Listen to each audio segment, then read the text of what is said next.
Alors cette deuxième édition du GITEX Africa s'annonce très bien parce que elle a doublé déjà de taille par rapport à l'année dernière, ce qui montre en fait l'engouement du continent africain pour les nouvelles technologies et la digitalisation de l'Afrique. On est en plein dedans. Nous sommes donc partenaires technologiques de cette deuxième édition et nous sommes très fiers en fait de montrer la présence d'Orange au Maroc. Alors indépendamment, donc il y a l'opérateur donc Orange que tout le monde connaît, mais il y a également toutes les autres filiales du groupe Orange qui sont représentées aujourd'hui dans ce GITEX, que ce soit Orange Cyber Defense, Orange Business, Orange Middle East Africa également, donc c'est pour montrer toute la présence d'Orange au Maroc. Et nous avons donc deux autres spécificités dans nos stands que nous sommes très fiers d'annoncer. La première, c'est on a ramené avec nous des startups qui sont accompagnées dans des Orange Digital Center, que ce soit au Maroc ou dans d'autres pays de présence d'Orange en Afrique. Et la grande annonce en fait du partenariat avec Amazon donc pour héberger les services de AWS, donc du cloud d'Amazon au Maroc dans les data centers d'Orange. Donc ça c'est, je pense, la grande annonce du GITEX. Nous sommes très fiers de cette collaboration et de ce partenariat parce que c'est une brique essentielle en fait nous en tant qu'opérateur telco, donc à côté de tous nos programmes et projets d'infrastructure, que ce soit dans le fixe ou dans le mobile, nous sommes également engagés sur le développement du cloud au Maroc parce que c'est une des briques également qui est nécessaire pour la mise en œuvre de la stratégie digitale du gouvernement qui va pas tarder à être annoncée. Et donc ce partenariat avec Amazon, qui est le leader mondial du cloud, va nous permettre d'apporter notre pierre à l'édifice de la stratégie de digitalisation du pays. Et donc les services pourront être utilisés par des entreprises, qu'elles soient d'ailleurs petites ou grandes, publiques ou privées, et également par les organisations publiques.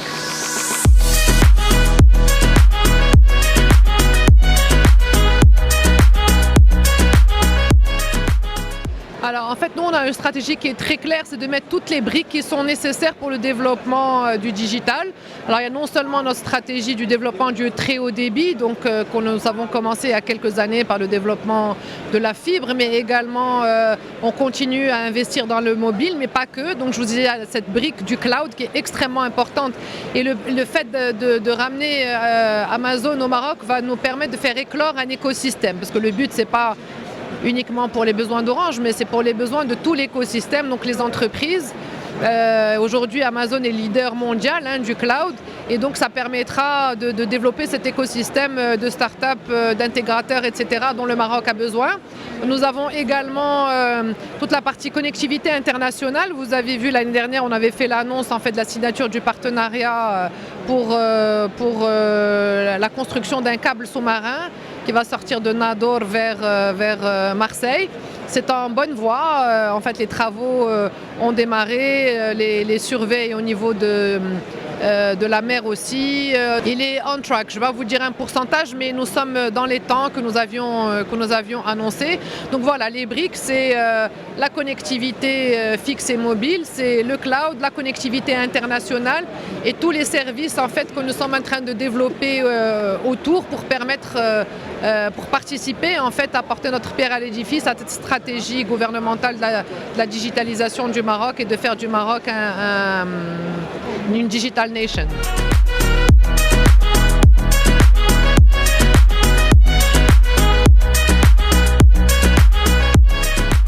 Alors nous, on a déjà anticipé cette vision parce qu'en fait, on sait ce qui se fait de mieux en la matière. On a vu les pays qui ont réussi et nous sommes convaincus que cette stratégie qui sera bientôt annoncée va permettre au Maroc d'accélérer sa digitalisation.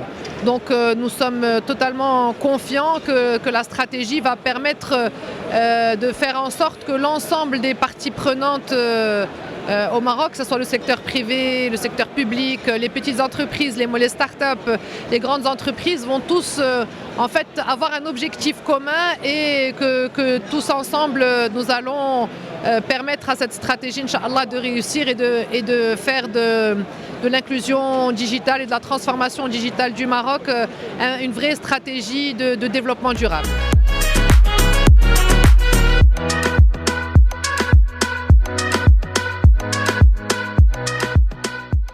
Deux de ces ces startups ont déjà levé des fonds auprès d'un VC suisse. Deux autres sont en phase finale de discussion avec Africa Venture, donc Orange Venture, pardon.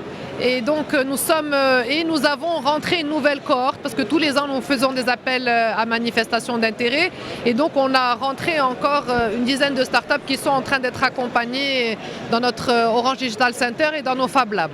Donc c'est pour nous une nécessité en fait d'accompagner ces startups parce que la stratégie digitale ne se fera pas uniquement avec les grandes entreprises. Les grandes entreprises vont apporter leur capacité d'investissement, vont apporter leur savoir, etc.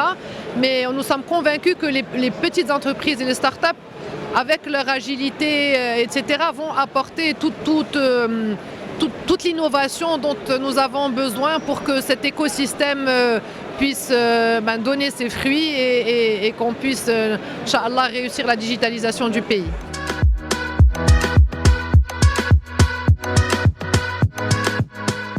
J'ai cru comprendre, mais bon, on attend quand même l'annonce officielle, mais j'ai cru comprendre que la stratégie digitale 2030 adresse clairement le volet réglementaire, qui est effectivement une nécessité. Les pays ont tous développé des Cloud Act, des Startup Act, etc. Cloud First, pardon, Startup Act. Donc voilà, c'est des choses, je suis sûre qu'on aura, dès que la stratégie sera annoncée, on aura, Inch'Allah, des bonnes nouvelles, que, comme je vous ai dit, ça va être le cadre global pour que tout le monde puisse jouer sa partition pour réussir. Et donc je suis certaine que cette stratégie adresse cette partie de cadre légal. Pour suivre toute l'actualité d'EcoActu.ma, inscrivez-vous sur notre chaîne YouTube et rejoignez notre communauté sur Facebook et sur les autres réseaux sociaux.